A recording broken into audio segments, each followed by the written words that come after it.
After 2 divorces, Tammy McCreary thought Mr. Right was just a myth. I was not looking for love. I was looking to just enjoy being single. Until a handsome young doctor swept her off her feet. He was Eric Petit, the perfect gentleman, Eric Petit, the great husband. But Tammy would soon discover that her fairy tale romance was based on lies instead of love. If he was an actor, I'd say give the man an Oscar. I had no idea what this person was capable of. When it comes to love and marriage, things aren't always as they seem.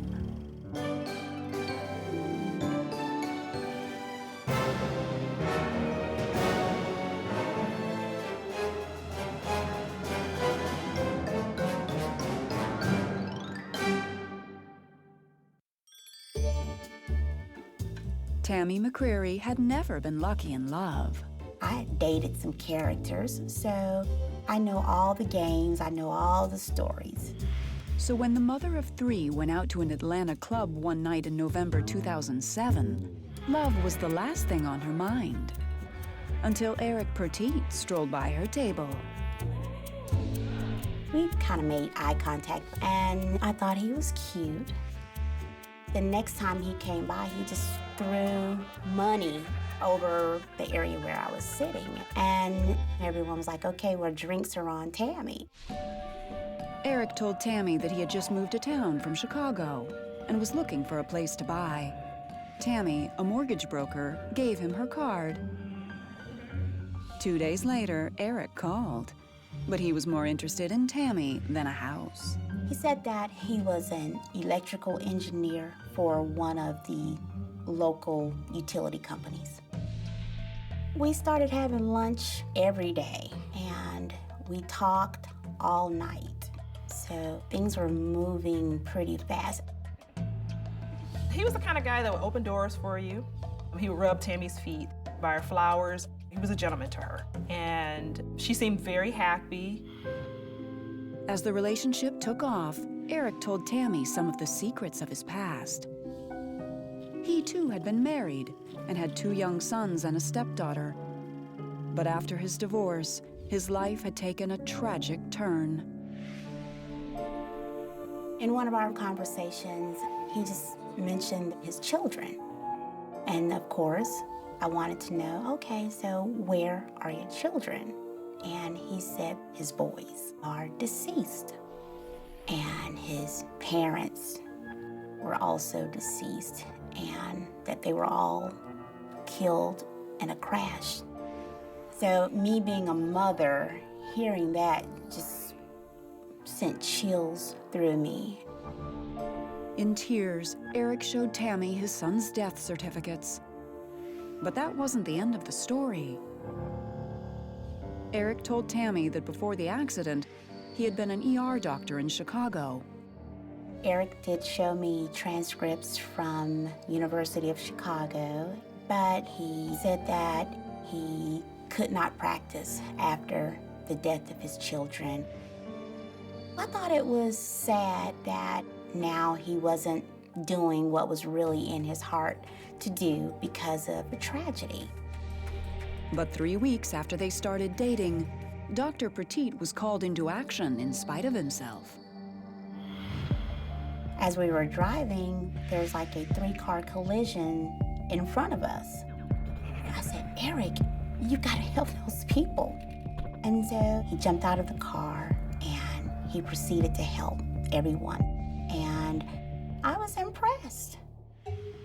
Just 1 month after they met, Eric found another way to impress Tammy. He asked her to marry him. I said yes, but I made it clear that before we did anything, I definitely wanted us to have counseling. But only 5 months later, Tammy would regret this leap of faith. On the night of May 18, 2008, at 6 p.m., the love of Tammy's life went in to work a night shift and never came home. For months, reliable Eric always let Tammy know where he was. Well, Eric always called me to see how I was doing. So this particular Sunday, it was really strange that I had not heard from him. The next morning, when Tammy still had no word from Eric, panic began to set in. So I called both cell phones. There was no answer. I waited a while and I tried the cell phones again. Still no response. So I called the hospital. I called in the emergency department. What Tammy heard next would tear her new life apart. Eric had been at the hospital that night, but there was more to his visit than Tammy could have ever imagined. I was at ground zero. I could not believe it. Eric was very smart, but I've always heard that it's a thin line between genius and insanity.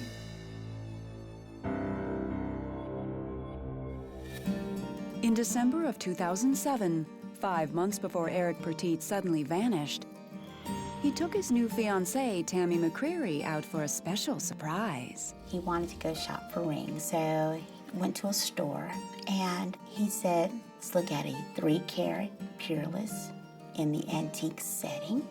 And the salesperson said, okay, this is $30,000.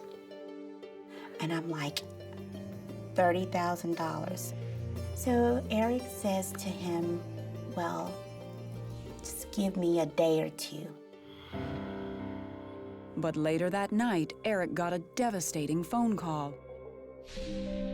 Well, I was sitting in the living room watching television with my mother, and Eric called her upstairs to speak with her for a second.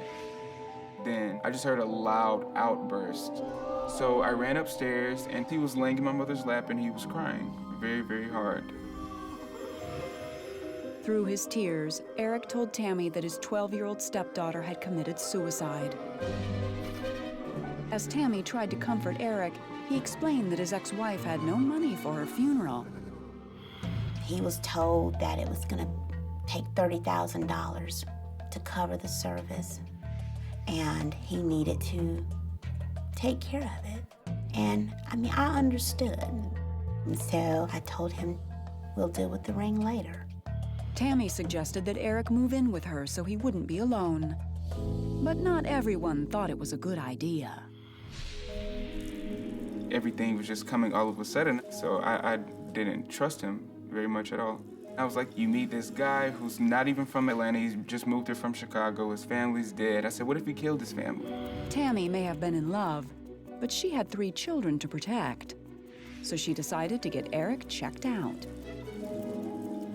I contacted a friend of mine who has a security firm, and I gave him Eric's information. And he came back to me and he says he's clean. He has nothing. So that made me feel very comfortable. But one detail was rather puzzling. Nothing turned up about the accident that killed his children. Whenever Eric talked about his children and the accident, he was very emotional. I've never seen a man cry like that, so I felt like he needed support. So Tammy put her concerns about Eric behind her and focused on the wedding. To her delight, Eric took care of the invitations. And when the guests started to respond, she got a big surprise. I had people calling me saying, Eric's a doctor? I didn't know you were marrying a doctor. So he showed me a copy of the invitations, and it said, Doctor and Tammy. He says, well, it was really supposed to be a wedding present for you. I'm going back into medicine. Eric told Tammy he had been offered a job in the emergency room at a nearby hospital. It would begin after the wedding. When he said that he was going to be starting working at the hospital, I was thinking, well, maybe there is some truth to this guy, so let's give it a shot. 4 months after they met, Tammy married her handsome doctor in a small ceremony in their living room. I was very excited to know that I was going to be a doctor's wife. I just felt like This was the prayer that was answered. This was like a fairy tale. Over the next 2 months, Tammy settled into life as a stay-at-home doctor's wife. I would drive to the hospital every day, drop him off, and go back in the evenings and pick him up. Some days he would go in with a lab coat and he would come home in scrubs. But sometimes Eric's new job seemed to take a toll. There were a few times he would call very upset, telling me stories of a child coming in an accident and he couldn't save the child. There were a few occasions when he would get a call 3, 4 o'clock in the morning and he would have to leave and go to the hospital. And the more Eric was gone, the more Tammy began to wonder. She had heard a few stories of doctors running off with their nurses. I knew he was young, he was attractive, and he was the new guy at the hospital. So, I just started paying attention to different things.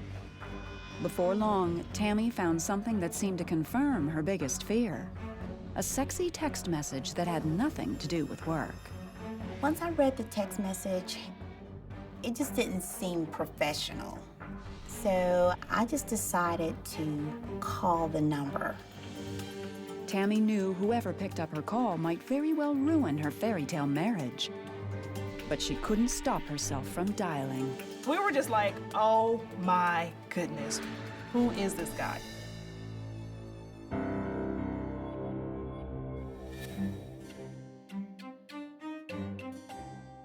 Tammy McCreary sometimes worried that her new husband Eric might be too good to be true. So when she found a suspicious text on Eric's cell phone, she instantly feared the worst. I just decided I would call that number back. And of course, it was a young lady. And she was like really friendly, like, hi. And I said, this is Eric's wife. Who are you? And her response was, if you want to know who I am, I suggest you ask your husband. That night, Tammy got ready to have it out with her man. I waited about 30 minutes, and then Eric comes charging into the bedroom. I've never seen him this angry. He says, you almost cost me my job. Do you know that was my superior that you called? And I just felt like some little teenager playing a little silly game. Ashamed that her snooping could have cost Eric everything, Tammy decided to trust her husband, for better or for worse. But less than 2 months later, that trust would be destroyed forever. On May 18th, 2008, the good doctor went in to work a night shift. But when the next morning arrived with no word from Eric, Tammy knew something was seriously wrong. I called both cell phones. There was no answer. So I said, well, I've never called the hospital, but I think I need to call today. Well, I called in the emergency department and they put me on hold. Then they came back and they said, ma'am, there's not a Dr. Petit here. And I said, okay, well, I know they can't possibly know all of the doctors. So I decided to call the cell phone back. And this time I got an answer. So I asked for Dr. Petit. And the lady says, oh, are you talking about the guy that was using this cell phone? And I said, yes, because now I'm thinking, okay, finally, somebody knows Dr. Petit. But what the woman said next was the last thing Tammy expected to hear. She says, oh, well, you need to call security because that guy was arrested for impersonating a doctor last night. And I just lost it. Police were called when a nurse reported that a man she didn't recognize had been hanging around the emergency room. The man was Dr. Eric Petit, but the hospital had no idea who he was. He's dressed like a doctor from head to toe. He has a doctor's badge. He had taped his photo over the photo of the actual doctor on the badge. He had a prescription pad and some prescription drugs. And he was certainly getting around different controlled areas of the hospital. For weeks, Tammy's husband Eric managed to roam the hospital undetected. And surprisingly, he had just one motive for playing doctor. Most fraud cases involve people who are trying to get money. And it appeared that this guy was there to hit on women. One of the spokeswomen for the hospital said some of the female staffers described him as adorable. But if Eric had been playing doctor just to meet women, what else was he lying about?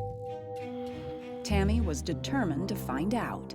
Immediately, I just wanted to just start investigating everything that he had ever told me. I started going through his clothes. I was going through pockets, looking for pieces of paper, just anything. There was a duffel bag that was in the closet, and in the duffel bag, I saw papers. Eric's web of lies was far from over, and Tammy was about to learn just how far he would go to deceive her. I had no idea what this person was capable of.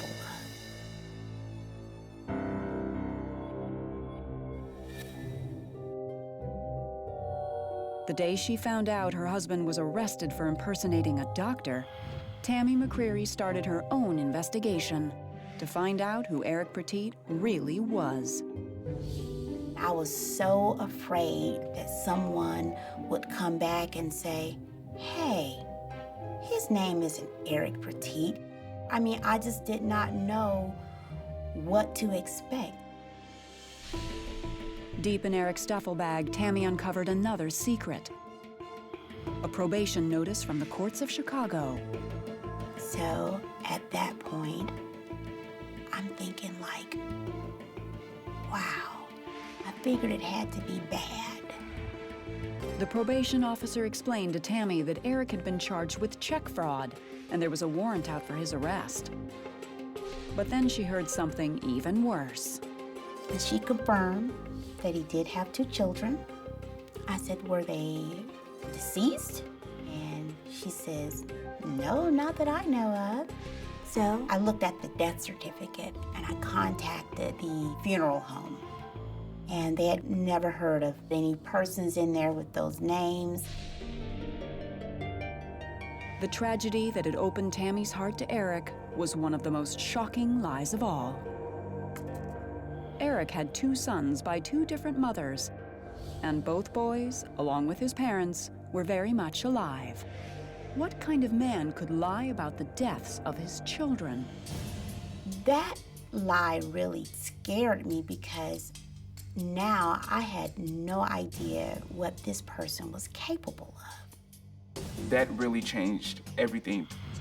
It's one thing to just lie about your profession, but for him to say that his kids are dead, that is so heartless.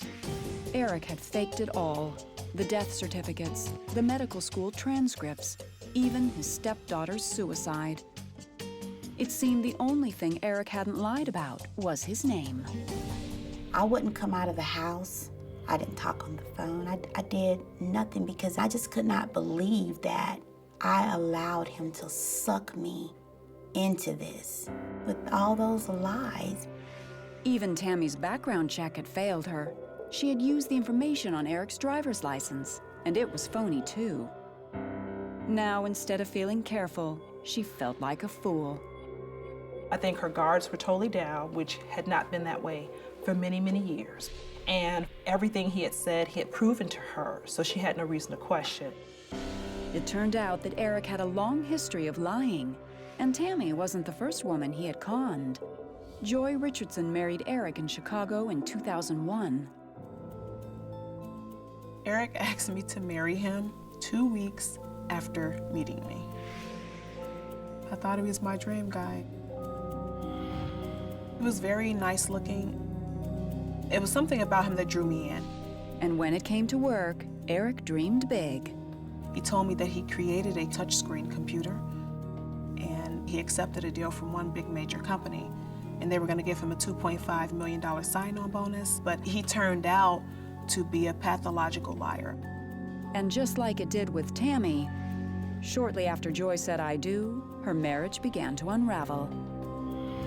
2 months into our marriage, I found out that I was pregnant, and he started disappearing.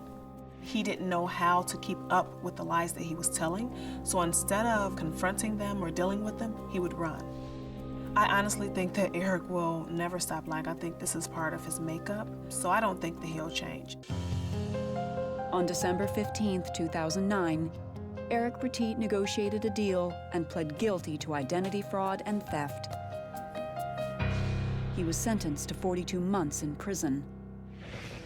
But before he went in, he apologized to Tammy on the local news. Tammy, you know, I'm very, very sorry for the things that I sent you through. There was no doubt Tammy's luck in love had run out. Today, Tammy McCreary has made many changes. She has a job she loves, and for the first time in years, she's the one making the decisions. My mom is doing wonderful today. I love this person that she has become. I am finally independent. I have my own life, and I'm just enjoying life. I'm enjoying my children. Okay, your turn. But there's one thing Tammy isn't doing: dating. As far as relationship, it's kind of like she's hit the delete button on that whole chapter. I believe that if someone was trying to ask her out, she wouldn't go out. I don't think that you could ever truly know someone. That is a very scary thought. But I will say, dismiss nothing. Things that seem to be small and little, don't dismiss it.